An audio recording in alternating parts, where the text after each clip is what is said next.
এলান হলো ওহুদে নাকি নবী শহীদ। কোন দিন? কথা কয় না। কোন দিন? ওহুদ যুদ্ধের দিন।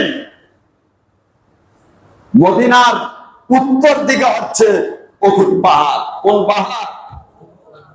আজও সেই পাহাড়ের কাছে গিয়ে কোন মমিন দ্বারা তার চোখের পানি ধরে রাখতে পারে না। 70 জন সাহাবী সেখানে প্রাণ দিয়েছিল, তাদের কবর এখনো আছে। আল্লাহর নবীর প্রাণ প্রিয় চাচা আমির হামজা রাদিয়াল্লাহু তাআলা আনহু, তিনি উহুদ যুদ্ধে শহীদ হয়েছিলেন। তাকে মর্মান্তিক ভাবে হত্যা করা হয়েছিল। আবু সুফিয়ানের স্ত্রী হিন্দা তার বুক থেকে কলিজা টেনে বের করে চিবিয়েছিল। হুজুর সাল্লাল্লাহু আলাইহি সাল্লাম এই ব্যথা সইতে পারে নাই। যখন আমির হামজা সুষম দেহের, লম্বা উঁচা একজন, তৈলন অনেক লম্বা ছিলেন, তাকে যখন কবর দিতে গেছে, তার ভাগে যে কাফনের কাপড়টা পড়েছিল, আপনার বুক ডাকলে পা খোলা, পা ডাকলে বুকটা খোলা, পুরা দেহ কাফনের কাপড় দিয়ে ঢাকতে পারে নাই। আল্লাহর নবী পরিশেষে তিনি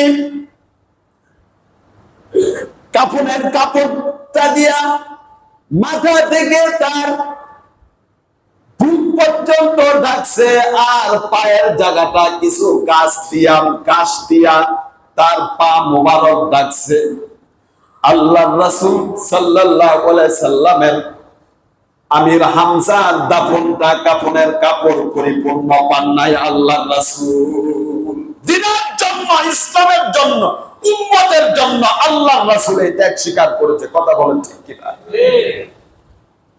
সেই উহুদের মধ্যে বলা হলো নবী নাকি উহুদে শহীদ। মদিনায় এই খবর যখন পৌঁছাইল, সবাই হাই হুতাশ করে কন্দন শুরু করে দিল। আল্লাহর এক বান্দি বলল, না, আমি বিশ্বাস করি না। আমার চোখে যদি দেখি আমার নবী শহীদ হয়েছে, তাহলে আমি বিশ্বাস করব।